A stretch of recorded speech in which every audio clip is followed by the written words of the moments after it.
या आधीच्या पार्ट मध्ये आपण या घटकावर काही प्रश्न सोडवले होते बघा। या आधीचा जो पार्ट आपण घेतला आहे त्याच्यात हे जे गणित आहे ते आपलं झाले। त्या पहिल्या पार्ट मध्ये तुम्ही बघा दुसरं तिसरं चौथं आणि पाचवं हे 5 गणित आहे आपली पहिल्या पार्ट मध्ये झालीत। आता आपण जे 6वं गणित आहे ते 6वं गणित या ठिकाणी घेतोय।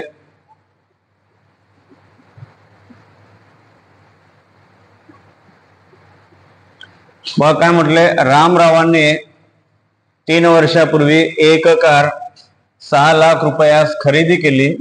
जर घसाऱ्याचा दर दरवर्षी 10% असल्यास त्या कारची आजची किंमत किती? म्हणजे कन्सेप्ट खूप कळणं आपल्याला गरजेचं आहे विद्यार्थी मित्रांनो। ह्याच्यावर आधारित मी आधी स्कॉलरशिप साठी शेकडेवारी किंवा आपण व्यावहारिक गणितावर एक सिरीज घेतली। त्या सिरीज मध्ये जो पहिला पार्ट आहे त्याच्यात आपण थोडक्यात कन्सेप्ट सांगण्याचा प्रयत्न केलाय। तर तुम्ही ती कन्सेप्ट बघा व्यवस्थित। तर काय आहे त्या ठिकाणी आपण फक्त या ठिकाणी डायरेक्टली प्रश्न कसा सोडवता येईल तेच बघणार आहोत। आता बघा काय म्हटले, काही वर्षापूर्वीची ही खरेदी किंमत आहे। म्हणजेच ह्याला म्हणतो आपण ही झाली जुनी किंमत झाली ती। आणि आपल्याला काय विचारलंय, आजची किंमत विचारली। म्हणजे आजची किंमत म्हणजे ती काय असणार आहे, नवी किंमत आपल्या ठिकाणी विचारलेली आहे। तर जुनी किंमत आणि नवी किंमत जर काढायची असेल तर आपण एक फॉर्म्युला आपण तयार केलेला आहे। आपण म्हणजेच आहे तो आपण या ठिकाणी वापरलेला आहे। तर त्याचा फॉर्म्युला असा आहे, नवीन किंमत बरोबर जुनी किंमत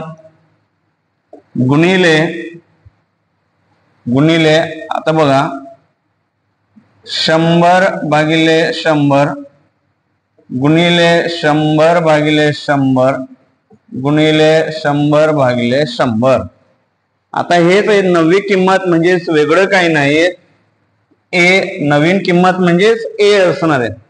म्हणजे त्याच्यामधील व्याज वाढवून किंवा कमी करून येणारी जी किंमत असते ती म्हणजेच अमाऊंट असते की त्याला आपण रास म्हणतो। आणि रास म्हणजेच काय, तर मुद्दल आणि व्याज या दोन्हींना एकत्रितपणे आपण रास म्हणतोय। मग तेच आहे त्याला आपण काय म्हटले, नवीन किंमत। म्हणजेच काय होणार आहे, आधीची किंमत काय काय असणार आहे, आधीची किंमत प्लस त्याच्यामध्ये वाढलेली किंमत ह्या दोन्ही गोष्टी म्हणजेच अमाऊंट असणार। आणि अमाऊंट जर काढायची असेल तर आपल्याला मी आधीच तुम्हाला सांगितले P गुणिले 100/100 गुणिले 100/100। याचाच अर्थ काय आहे, आता 100/100 100/100 हे किती वेळा घ्यायचंय, तर जेवढे वर्ष दिले असतील तेवढे। आता या प्रश्नामध्ये किती दिलेले आहेत, 3 वर्ष दिले। म्हणजे किती वेळा लिहायचं आहे, 3 वेळा। 2 वर्ष असतील तर 2 वर्ष, जेवढे वर्ष असतील तेवढे। आता जुनी किंमत किती आहे, जुनी किंमत आहे 6 लाख रुपये गुणिले घसाऱ्याचा दर 10% आहेत। घसाऱ्याचा दर 10% आहेत। म्हणजेच काय, घसारा म्हणजेच मायनस, घसारा म्हणजेच काय मायनस। म्हणजे 100 रुपयाची वस्तू असेल ती 90 रुपयाला होणार। म्हणजेच 90/100 गुणिले 90/100 गुणिले 90/100। आता इथे काय करायचं आपल्याला, भागाकार करत असताना जेवढं शक्य होईल तेवढे शून्य घालून टाका। हा एक शून्य कॅन्सल, हा एक शून्य कॅन्सल, हा एक शून्य कॅन्सल।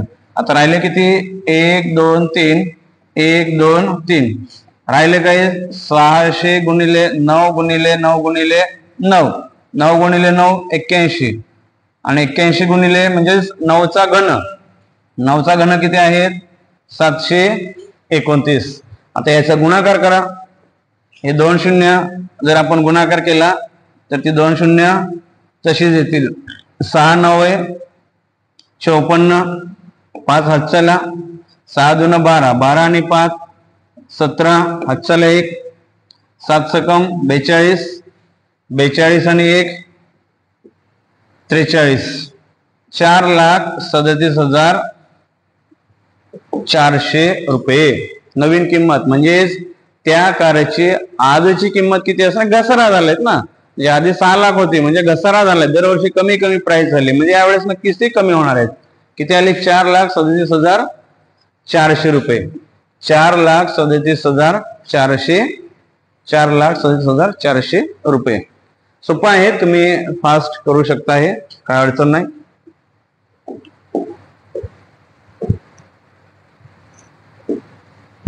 एका दुकानदाराने छापील किमतीवर 15% सूट देऊन साडी गिरायकास 1,020 रुपयास विकली, तर त्या साडीची छापील किंमत किती.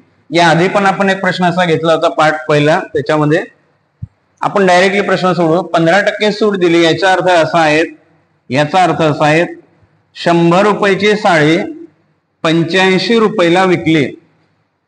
15% सूट याचा अर्थ असा असतो विद्यार्थी मित्रांनो, 100 रुपयाची वस्तू 85 रुपयाला दिली, कारण 15 रुपये सूट दिली. बरोबर, हे प्रमाणात आहेत म्हणून, कारण इथं कमी झाले म्हणजे ही किंमत सुद्धा काय झाली, छापील किमतीपेक्षा कमी झालेली आहे. म्हणजेच जर विक्री किंमत 1,020 असेल तर त्याची छापील किंमत x किती असेल. आता याचा तिरकस गुणाकार करा. x बरोबर 1,020 गुणिले 100, ह्याचा तिरकस गुणाकार होईल आणि ह्या वरती आहे तो खाली भागिले 85. जिथून जसा आपल्याला भागाकार करता येईल तसा आपण सोपा करण्याचा प्रयत्न करा. ह्याला 5 ने भाग द्या. 5 1 5, 8 3 5 7 35, 5 2 10 0. जर आपण 5 ने भाग दिला तर बघा 1,020 गुणिले 20 भागिले 17. आता या 17 ने 1,020 ला भाग द्या. 17 1 17, 17 सकम दुर्वस आहे, म्हणजे काय राहिले तर 60 गुणिले 20 यांचा गुणाकार करा. 6 2 12 आणि 2 0. 1,200 रुपये. 1,200 रुपये पर्याय क्रमांक 3. 1,200 रुपये काय असेल त्याची छापील किंमत असेल. अशा प्रकारे आपण हा प्रश्न अगदी फास्टली सॉल्व्ह करू शकतो किंवा करता येईल.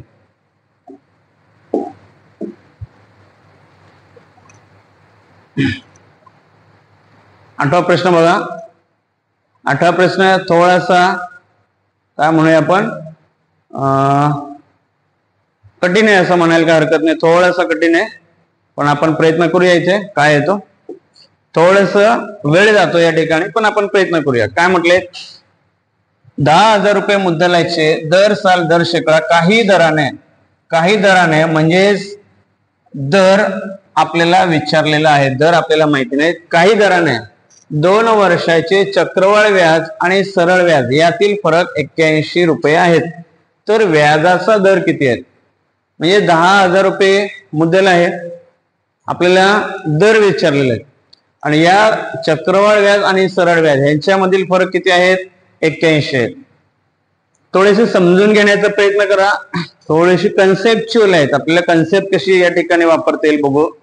चक्रवाढ व्याज आणि सरळ व्याज याच्यातील फरक आहेत 81 रुपये. बघायचं चक्रवाढ व्याज शॉर्टकट मध्ये लिहितोय, compound interest minus simple interest बरोबर 81. चक्रवाढ व्याज आणि सरळ व्याज या दोघांमधील फरक आहेत 81. आता बघा कंपाऊंड इंटरेस्ट आपल्याला काढायचा आहे, सिंपल इंटरेस्ट आपल्याला माहिती नाही, तो आपल्याला काढता येईल. कसा काढू. आता कंपाऊंड इंटरेस्ट कसा काढतो आपण, याआधी तुम्हाला सांगितले कंपाऊंड इंटरेस्ट बरोबर अमाऊंट मायनस प्रिन्सिपल. या छोट्या छोट्या कन्सेप्ट आहेत, आपण लक्षात ठेवायचे. Compound interest is equal to A minus P. आता कंपाऊंड इंटरेस्ट बघा ए मायनस पी आणि हा मायनस आहे simple interest is equal to 81. आता अमाऊंट कसे काढतो आपण, अमाऊंट आपण लक्षात ठेवायचे. अमाऊंट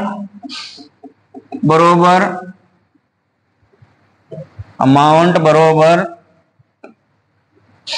पी कंसामध्ये 1 अधिक आर भागिले 100 कंसाचा n वा घात, n वा घात म्हणजेच नंबर ऑफ इयर्स.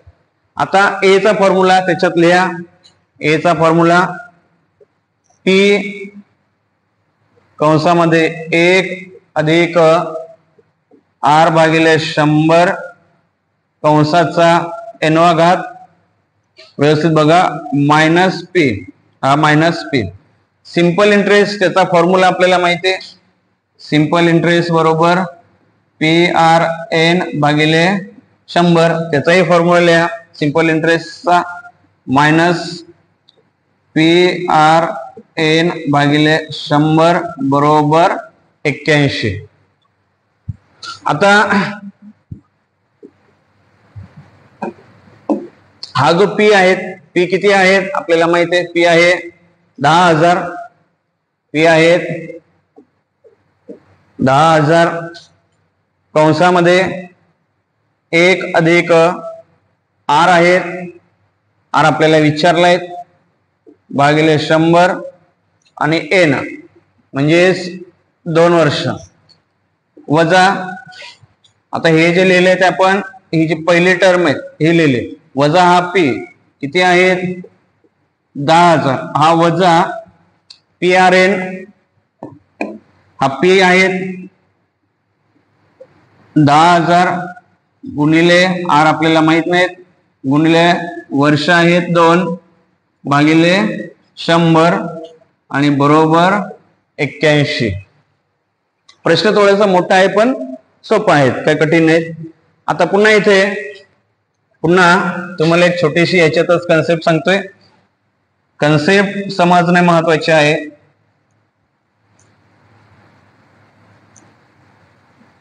तुमच्यासाठी कन्सेप्ट समजणे खूप महत्वाचे आहेत.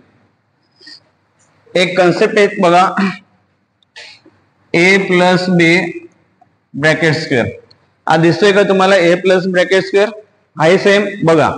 आता ह्याचा फॉर्म्युला आपल्याला माहिती आहे, a प्लस b स्क्वेअर असेल तर ह्याचा formula a square plus 2ab plus b square.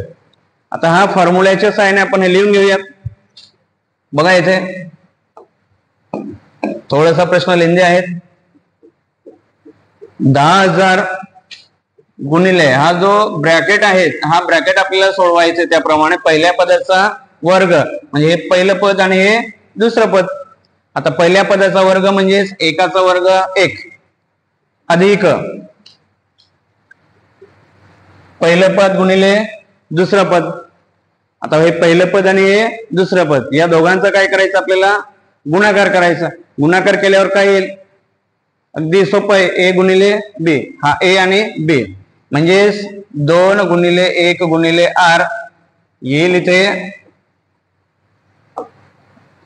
2r भागिले 100, 2r भागिले 100 अधिक दुसरा पदाचा वर्ग म्हणजे r चा वर्ग भागिले 100 चा वर्ग येणार आहे 10,000 वजा आवरचं 10,000 वजा हे जसंच्या तसं लिहा. हे सुद्धा आपल्याला करता येईल. इथे हे 2 शून्य कॅन्सल, हे 2 शून्य कॅन्सल झालेत, यांचा गुणाकार करा 200r. यांचा गुणाकार केला तर फक्त काय येईल? इथे फक्त येईल 200r आणि बरोबर 81. आता बघा काय करता येईल आपल्याला, ह्यांची बेरीज करायची. आता बेरीज करायची असेल तर काय करावं लागेल? मी तुम्हाला यांची बेरीज करून दाखवतो. बेरीज करायची असेल तर काय करावं लागेल? या तिघांची बेरीज करायची. मग या तिघांची बेरीज करायची असेल तर त्यांचा छेद समान पाहिजे. मग छेद समान करण्यासाठी काय करावं लागेल? छेद समान करण्यासाठी काय करावं लागेल? तर जी मोठी संख्या आहेत त्या मोठ्या संख्येने आपल्याला इकडे गुणावं लागेल. की मोठी संख्या आली पाहिजे. थोडक्यात छेद समान करायचा म्हणजे ही जी मोठी संख्या आहे ती आली पाहिजे. बघा इथे पुन्हा एकदा लिहून दाखवतो तुम्हाला. एवढीच कन्सेप्ट लिहून दाखवतो. ही जी कन्सेप्ट आहे तेवढीच. 1 अधिक 2r भागिले 100 अधिक r चा वर्ग आणि 10,000 ह्यांची बेरीज करायची. आता ह्यांची बेरीज कशी करणार आहेत? आता इथे सुद्धा किती आला पाहिजे? 10,000 आला पाहिजे. इथे सुद्धा किती आला पाहिजे? 10,000 आला पाहिजे. मग इथे 10,000 येण्यासाठी काय करावं लागेल? 1 गुणिले 10,000 10,000 अधिक इथे काय करावं लागेल? 100 गुणिले 100 तेव्हा काय येणार? 10,000 येणार. मग वरती सुद्धा काय करावं लागेल? 100 ने गुणावं लागेल. वरती 100 ने गुणले तर किती येणार? 200 r भागिले 31 अधिक r चा वर्ग भागिले 10,000 म्हणजे 1 अधिक 2r भागिले 100 अधिक r वर्ग भागिले 100 यांची जर बेरीज करायची असेल तर आपल्याला हे उत्तर या ठिकाणी येईल. आता हेच उत्तर आपण इथे लिहून घेऊ. आधीचा 10,000 अधिक हे किती आले? 10,000 अधिक 200r अधिक r वर्ग भागिले 10,000 हा गुणाकार आहे. चिन्ह जरा व्यवस्थित वापरा. हा गुणाकार आहे. हा इथे 10,000 आहे. 10,000 वजा 200r बरोबर 81. ह्याचं काम झालेलं आहे.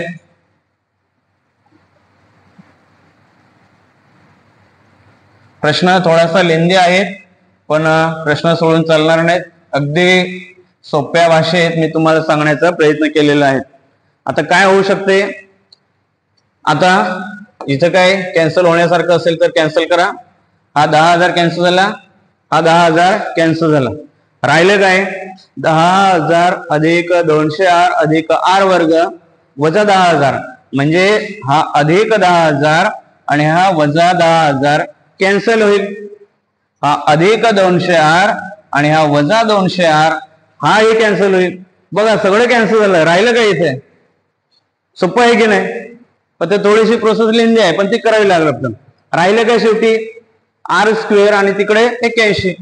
राहिलं काय शेवटी इथे? r स्क्वेअर बरोबर 81. आपल्याला r काढायचं आहे म्हणजे r बरोबर वर्गमुळात 81. r बरोबर 81 चं वर्गमूळ काय येईल? 9. म्हणजे किती असणार आहे? पर्याय क्रमांक 3. रेट किती असेल? 3. किंवा हे सगळं न करत बसता तुम्ही डायरेक्टली जो फरक दिला आहे फरक या फरकाचा वर्गमूळ काढलं तर डायरेक्ट उत्तर येतं. हे सगळं करत बसायची गरज नाही. डायरेक्टली जो फरक आहे त्या फरकाचा वर्गमूळ काढलं तरी उत्तर आपलं येते. परंतु आपल्याला ही कन्सेप्ट कळावी म्हणून मी सगळं हे घेतलंय. पुन्हा एकदा कन्सेप्ट थोडीशी लेंदी आहेत परंतु तुम्हाला प्रयत्न करावा लागेल.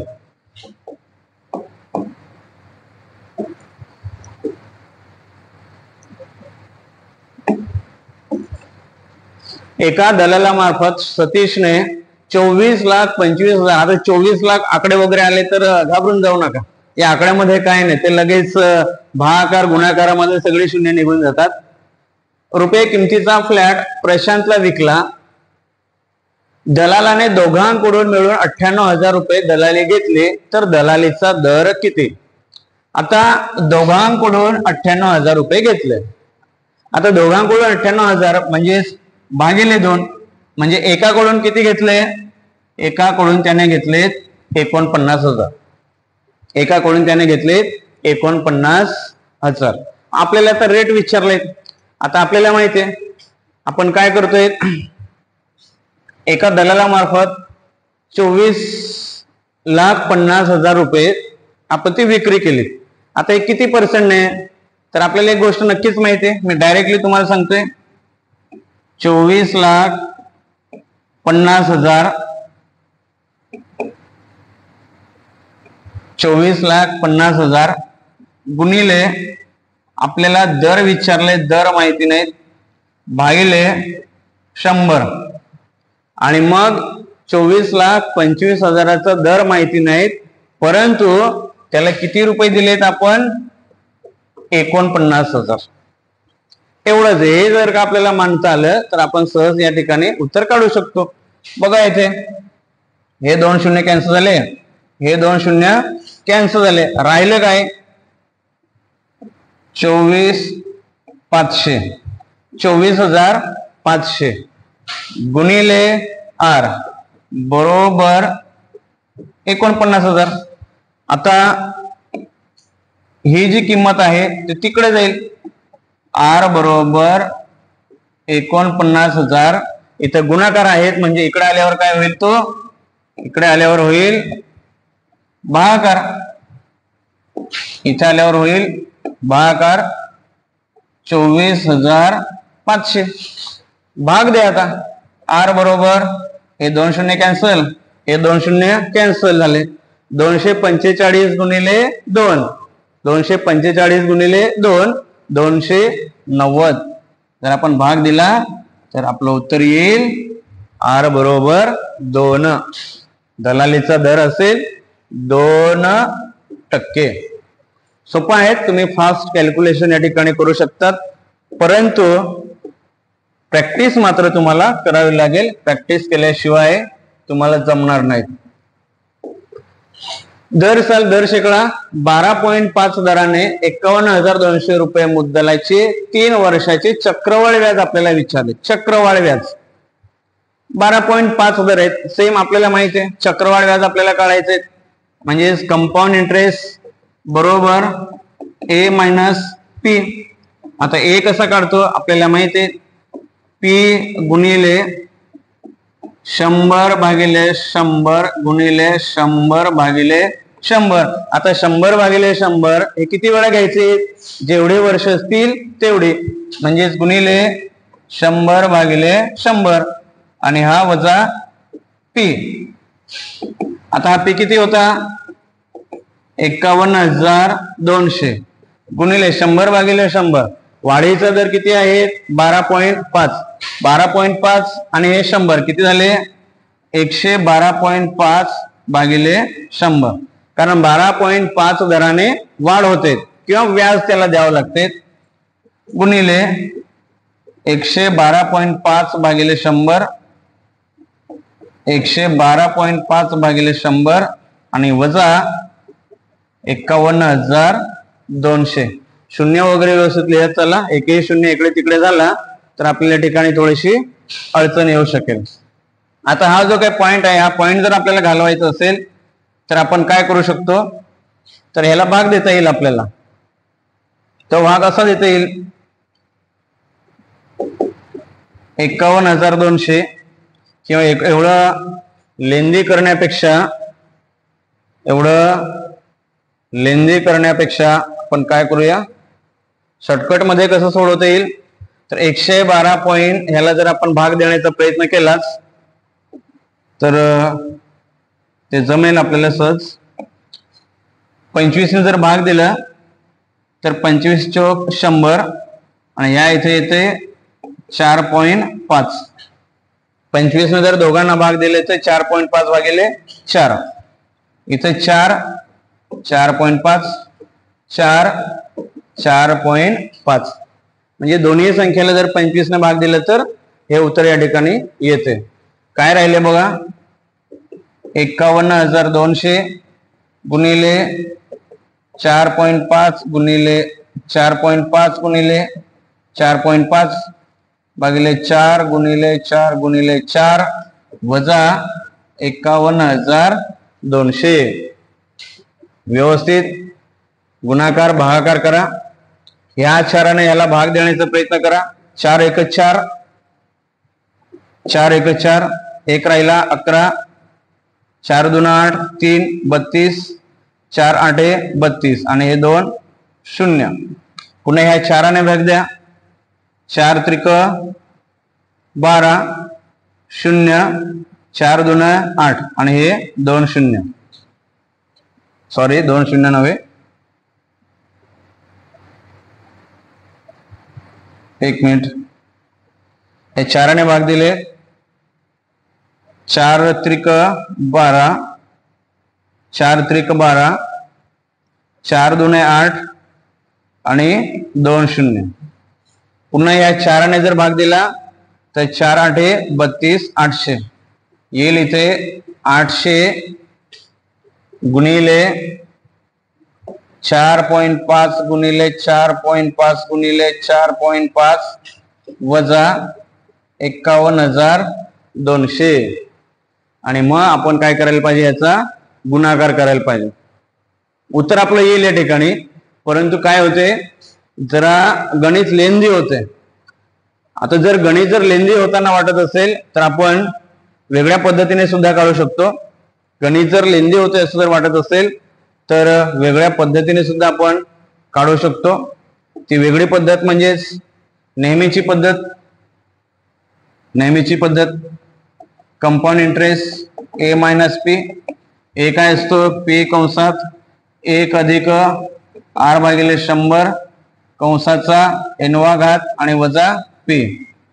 पी किती आहेत, 51,200 कंसामध्ये 1 अधिक r किती आहेत, 12.5 भागिले 100, 12.5 भागिले 100 कंसाचा n-वा घात म्हणजे 3 वजा 51,200.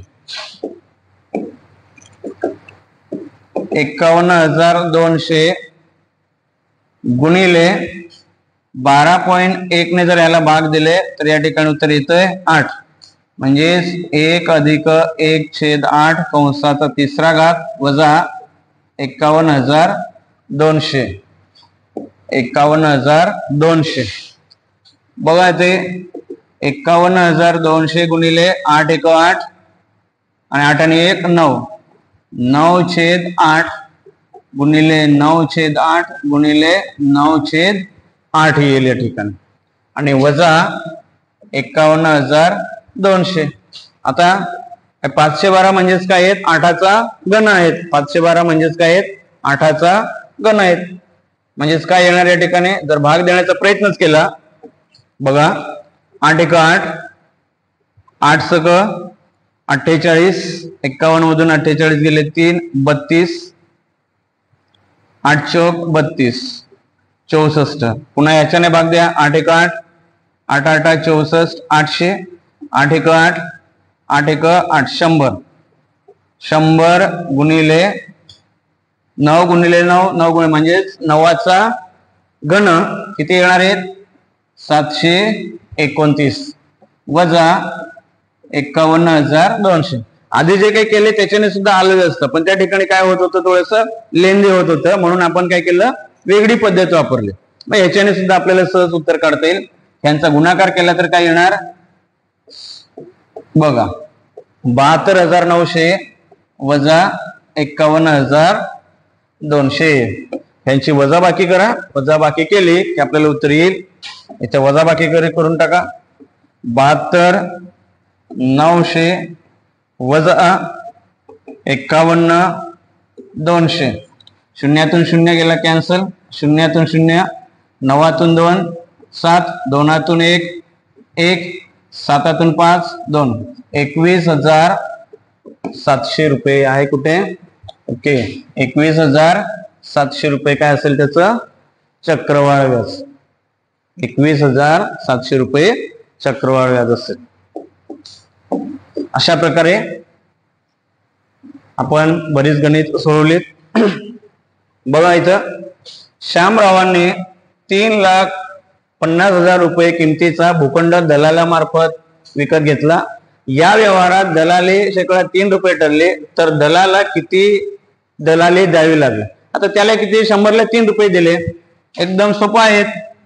3,50,000 गुणिले काय केले, 3 भागिले 100, 100वर 3 रुपये दिले. जर श्यामरावला किती मिळाले असं जर विचारलं असतं तर 97 भागिले 100 आलं असतं. म्हणजेच ह्याचा जर गुणाकार केला, 2 शून्य गेले, 2 शून्य गेले, राहिले काय, हे 2 शून्य वाटल्यास मी तर लिहितो काय राहिले ते 3500 गुणिले 3 गुणाकार करा 3 0 0 3 0 0 5 त्रिक 15 हातचा लेख 3 त्रिक 9 9 आणि 1 10 10,500 रुपये 10,500 रुपये दलाली लावा. एवढं सोपं आहे, तुम्ही सहज या ठिकाणी सोडवू शकता.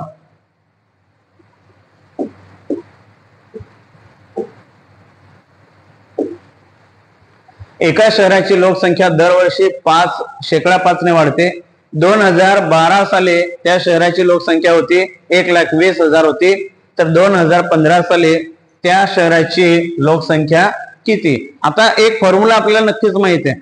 जुनी संख्या आपल्या नवीन संख्या जर काढायची असेल, नवीन संख्या म्हणजेच अमाऊंट किंवा त्याला आपण रास म्हणतो. मुद्दल अधिक चक्रवाढ व्याज या दोघांना एकत्रितपणे आपण काय म्हणतोय, अमाऊंट म्हणतो. म्हणजे त्यालाच आपण म्हणतोय नवीन किंमत. नवीन किंमत जर काढायची असेल तर नवीन किंमत बरोबर जुनी किंमत गुणिले किती वर्ष विचारले तेवढी वर्ष आपल्याला 100 भागिले 100 लिहायचे. बघा आता इथे नवीन किंमत आपल्याला विचारली, नवीन किंमत बरोबर आता डायरेक्टली आपण लिहायचंय जुनी किंमत किती असणार आहे 1,20,000 गुणिले किती वर्षे 2012 साली एवढी होती. तर 2015 साली म्हणजे 2013 2014 2015 3 वर्षांसाठी 100 भागिले 100 गुणिले 100 भागिले 100 गुणिले 100 भागिले 100 3 वर्षांसाठी म्हणून 3 वेळा लिहायचं. आता 100 म्हणजे कितीने वाढते 5 ने वाढते. 1,20,000 गुणिले 5 ने वाढते म्हणजे 105 भागिले 100 गुणिले 105 भागिले 100 गुणिले 105 भागिले 100. जे काही आपल्याला भाग देता येईल ते भाग देऊन टाका. इथल्या इथे देऊन टाका. 5 ने भाग दिला तर इथे 21 इथं 20. 5 ने जर भाग दिला तर इथे येईल 21 20 20 21. 5 ने भाग दिला तर पुन्हा याच्यातलं काय आहे 1 2 3 1 2 3 0 कॅन्सल झाले. राहिले काय लिहून घ्या आपण 120 गुणिले 21 गुणिले 21 गुणिले 21 भागिले 2 गुणिले 2 गुणिले 2 2 2 4 4 2 8. पुन्हा भाग देऊन टाका. देता येत असेल तर इथं देता येतं का बघा. 8 1 8 8 1 8 12 8 गेले 4 8 5 40 15 गुणिले 21 गुणिले 21 गुणिले 21 म्हणजे 441. गुणाकार केल्याशिवाय तुमच्याकडे पर्याय नाहीत, तेवढा आपण करायला पाहिजे. आता ह्याचा गुणाकार आपण करायला पाहिजे. 441 गुणिले 21 आणि पुन्हा 21 आणि त्याचा गुणाकार 1500 करायचा. वाटलं इथं आपण गुणाकार करून घेऊ. 441 गुणिले 21 21 1 21 2 हातचाला 21 1 21 21 2 42 21 त्रिक 63 21 चौक 88. आपल्याला जमलं पाहिजे. 21 चौक 88 आणि 2 90 2 हातचाला 21 चौक 88 88 आणि 9 97 गुणिले 15 गुणिले 15 15 1 15 5 हातचाला 1 1 15 7 15 7 90 15 7 5 10 हातचाला. त्याच्यानंतर 15 9 135 135 आणि 10 145 145. गुणाकार जरा घाई होतोय काय बघा एकदा पुन्हा. गुणाकार काहीतरी चुकतोय. पुन्हा एकदा बघा. गुणाकार काहीतरी चुकल्यासारखं वाटतंय मला. गुणाकार आपल्याला जमला पाहिजे. बघा इथे पुन्हा काय राहिलंय काय 8 झाला आणि मग 8 ने जर आपण 120 ला भाग दिलं तर 8 1 8 4 40 8 5 बरोबर आहेत. 21 गुणिले 21 441 400. बघा पुन्हा एकदा 21 1 21 2 हातचाला आणि ओके 21 चौक 84. चुकलं माझं सॉरी. 21चा पाठ मला जमला नाही. पाठ केल्याशिवाय आपल्याला जमणार नाही. 21 1 21 21 2 42 42 आणि डबल करा 84 86 झालेत. ओके इथं जरा चुकलं आपलं. पुन्हा आपण एकदा करू व्यवस्थित. सॉरी, एकदा पुन्हा करू आपण.